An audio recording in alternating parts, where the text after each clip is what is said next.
fit in the image of God to hang too long after he has been stoned to death? It says, If you'll tell me what passage you're talking about.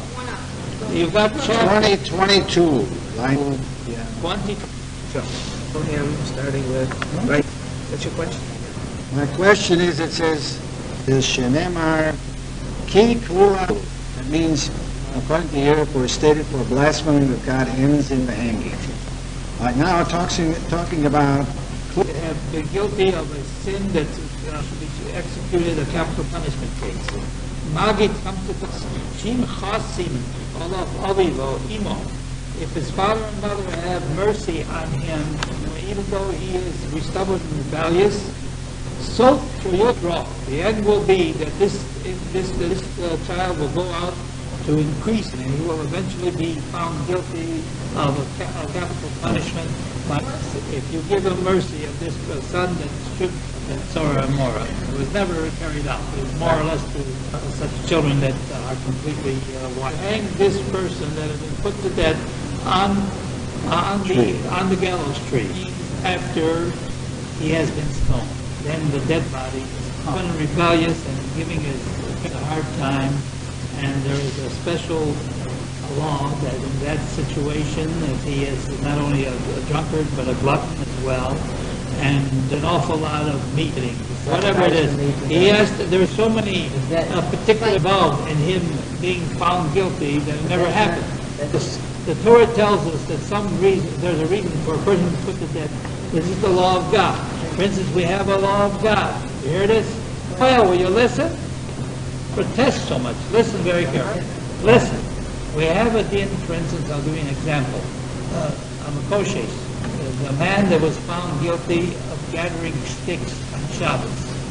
Unfortunately, in our day and age, the Torah tells us that such a person, if he is warned ahead of time, and he is guilty of a death, and it was this God tells us this is a death penalty case.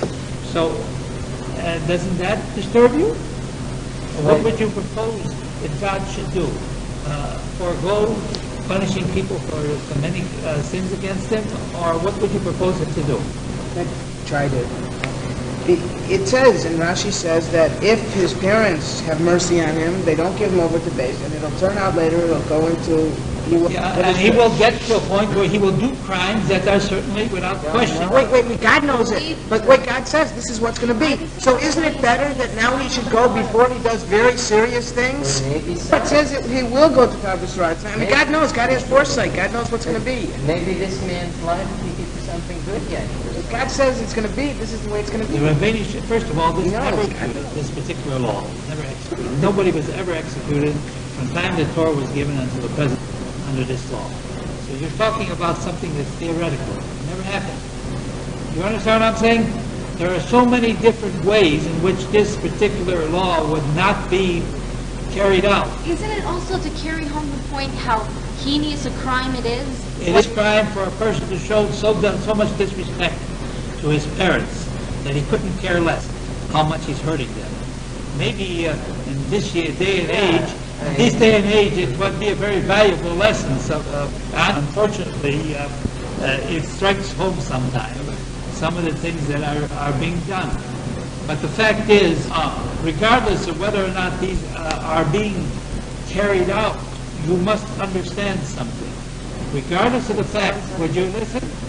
Regardless of the fact whether we have human tribunals putting a person to death for these various things that are enumerated here, you must understand that if this does in fact exist, renders this judgment.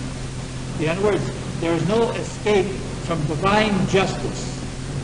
In other words, if a person escapes somehow from human justice, then the divine justice takes over, and he is punished in accordance with it because he is defying the will of God.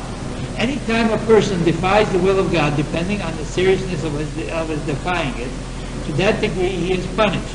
The Torah is just giving us guidelines so that you would have a comprehension of which is more serious in the way of punishment or less.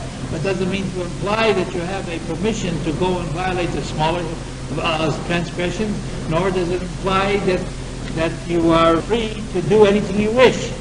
There are the law. Like if people live according to his law, they have no problem. If God forbid they don't, they invite retribution from God. Now what's so difficult to understand about that? We have to learn it with all the ramifications. In his wisdom, understand. I don't see what the guy, for what maybe in our measured judgment is not worthy of that. That's our opinion. Now who gets to be filled? Yes. Because it seems like this is the kindness of God. Because since there never was, and there never will be, Yes. then the people who are fulfilling it are getting rewarded. And if the consequences for being drunkard are so great, the consequences are so great, That's doing everything wrong. But let's go. I want to go and continue with the Rashi so I can answer the question, hopefully, of this is Chokmei Tolim. Anybody that has been found guilty of a capital punishment crime where he had to be stoned to death, and he was in fact stoned, after the stoning he is hung for a short period of time.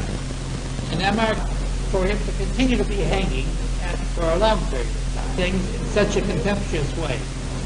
We don't say the one that curses God. He's stoned. To answer your question there? Now, if you just kill out, Is the fact that you allow the dead body remain hanging, dangling in the gallows tree after the sun sets. That is already considered a Chilul Hashem because you're not giving the body a proper burial. That's what it says. The next verse says, well, let's stay overnight his dead body on the gallows tree. punishment you have to hang him on a tree, not stone the tree. Yeah. They just hang him and no stone. Yes. Here it says that if he commits transgression, that means the son, he did something bad and he committed transgression. That's what. Yeah. Okay, then they hang him up on a tree. It doesn't talk about stoning. There's no mention of stoning here. But is that for the same thing, for the same commitment? And then later on, it says he's hanging, so you don't want they should bury him before sunset. And then it talks about stoning again. Because he starts blasting God, so then you stone him again. He's making a bad thing, transgression, then you stone. Then it says the court will find him guilty, and then will hang him on a tree. All right. Then it says, the rabbis have said, all those that are stoned are afterward hanged. Okay. Then it says, for the stated, for reproach of God, and then hanging, so you have to bury him before sunset. And he then blasphemed the Lord and is stoned. He's giving an example of somebody who where they were just hanging without stoning.